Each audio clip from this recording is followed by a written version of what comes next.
안녕하세요. 러시아 문학과 미술 이야기 리드 러시아입니다. 오늘은 렛빈의 너무나도 유명한 그림 볼가강의 예인부들을 만나보려고 합니다. 끝까지 함께 해주시고요. 구독, 좋아요 꼭 눌러주세요. 일리아 렛빈은 1873년 볼가강의 예인부들을 완성합니다. 도스토옙스키는 렛빈의 볼가강의 예인부들에 대해 다음과 같이 언급했습니다. 신문에서 렛빈의 볼가강 예인부들에 대해 읽자마자 너무 놀랐다. 주제 자체도 너무 끔찍하다. 우리는 왠지 예인부들 하면 익히 알고 있는 민중에 대한 상류층의 사회적 부채의식을 묘사할 것으로 받아들인다. 그러나 기쁘게도 내 공포는 쓸데없는 것이었다. 예인부들, 진짜 예인부들밖에 없었다. 그들 중에 어느 누구도 그림 속에서 관객을 향해 보세요, 내가 얼마나 불행한지, 당신은 민중에게 얼마나 빚을 졌는지라고 외치는 사람은 없다. 이것은 오직 화가의 위대한 업적 덕분이다. 그가 이렇게 언급한 것은 러시아의 위대한 시인 네크라소프의 화려한 정문 앞에서의 단상들이란 시를 떠올렸기 때문일 것입니다. 그 시는 다음과 같습니다. 볼가에 가보라. 위대한 러시아 강 위로 누구의 신음소리가 울려 퍼지는지. 이 신음소리를 우리는 노래라고 부른다. 예인부들이 예인망을 끌고 가는 것을. 볼가, 볼가. 물이 넘치는 봄에 우리의 대지가 위대한 민중의 슬픔으로 넘치는 것처럼 당신은 들판들을 그렇게까지 넘치도록 물을 주지는 않을 테지.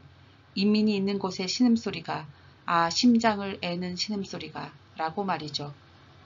그러나 렛빈은 이 그림을 그릴 때 네크라소프의 시를 알지 못했으며 그림을 그리고 나서 2년 후에나 처음으로 이 시를 읽었다고 고백했습니다. 이 그림은 렛빈의 예술적 천재성을 그대로 드러냈죠. 밝고 뜨거운 태양빛이 비치는 숨막히는 여름날, 한없이 펼쳐지는 드넓은 강, 가슴으로 밧줄을 끌어당기며 범선을 예인하고 있는 지치고 힘겨운 사람들의 무리가 그림을 꽉 채우고 있습니다. 이 그림의 창작에 대해서는 렛빈이 직접 쓴 멀고도 가까운에 자세히 나와 있습니다. 1868년 렛빈이 아직 예술아카데미 학생이었을 때 이 아카데미의 청강생이었던 사비츠키, 후에 유명한 화가가 된 인물이죠. 사비츠키가 그에게 스케치를 그리러 네바강 유람선을 타고 교회로 나가자고 합니다. 그래서 렛빈은 그와 함께 유람선을 타고 삐지르부르크를 벗어나게 되었죠. 그는 강변 주위의 아름다움에 빠져들었고 호화로운 저택들과 별장들, 화려하게 차려입은 여인들, 다양한 색깔의 양산들, 제복을 입은 대학생들, 아름다운 여인들의 모자에 넋을 잃고 있었습니다.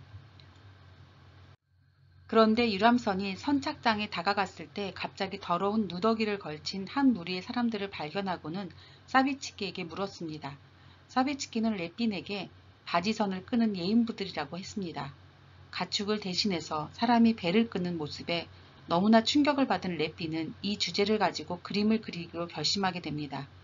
그러나 19살의 친구 화가였으며 시시킨과 크람스코이의 제자였던 표도르 바실리에비치가 렛빈이 그린 예인부들의 스케치를 보더니 진짜 예인부들이 있는 볼가강으로 갈 것을 권하게 됩니다.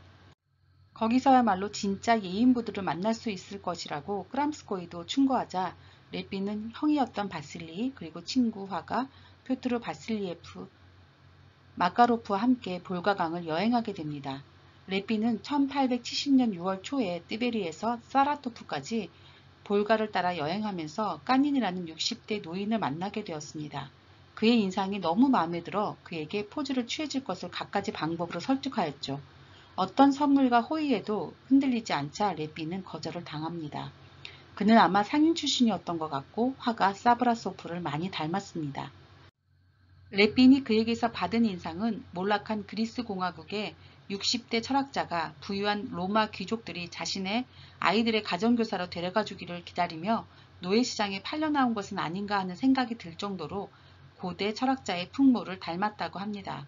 또한 거기서 렛빈은 어린 집시 소년 라리카, 예전의 선원이었던 일고, 성상화가였던 깐스탄친 등을 만납니다. 그들은 모두 그의 그림의 인물들로 형상화되었죠. 렛빈은 이 그림을 1871년에 처음으로 예술가 장려 단체에서 보여주었지만 만족하지 않아서 다시 볼가로 여행을 다녀온 후 고쳐 그렸다고 합니다. 그렇게 이 그림은 네바강에서 처음 예인부들을 본 후 충격을 받아 렛빈이 스케치하기 시작한 후 볼가강 여행을 통해 여러 인물들을 만나고 다시 볼가강을 다녀온 후에 완성되었습니다. 이때 이동전람파가 조직되었고 1873년 이동전람파 전시회에서 선보이게 되었죠. 그림을 본 스타소프는 다음과 같이 말했습니다. 아직까지 한 번도 집 나르는 짐승 같은 사람들의 가혹한 운명이 그렇게 대규모로 그렇게 조화롭게 캠퍼스 위에서 관객들 앞에 제시된 적이 없었다. 가슴으로 버티며 밧줄을 끌면서 보조를 맞춰 걷는 이 11명의 사람들. 이들은 러시아 방방곡곡에서 모아온 사람들의 모자이크다라고 말했습니다. 우리 시대의 가장 유명한 그림이 될 러시아 학파의 최초 그림이다라고 극찬했죠. 그림은 마치 저 멀리서 관객을 향해 다가오는 것처럼 입체적입니다. 11명의 초상이 각자의 인생과 함께 온전히 우리 앞에 펼쳐지는 것 같습니다. 앞에 3명이 나머지 예인부들을 이끌고 있습니다.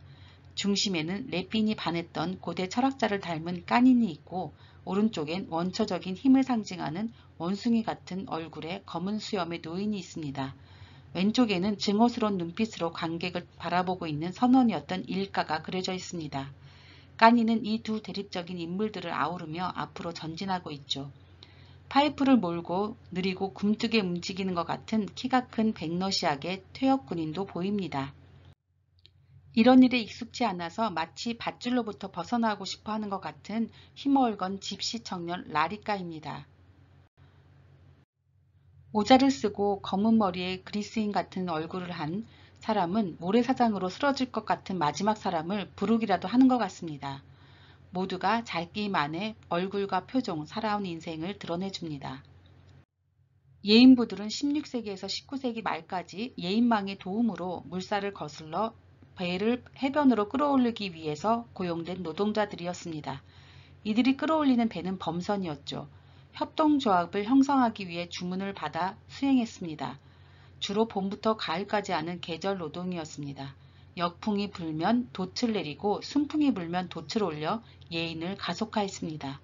그림에서 돛이 내려진 배를 보니 역풍이 불고 있나 봅니다. 그러니 그들의 노동은 더 힘겨웠을 것입니다.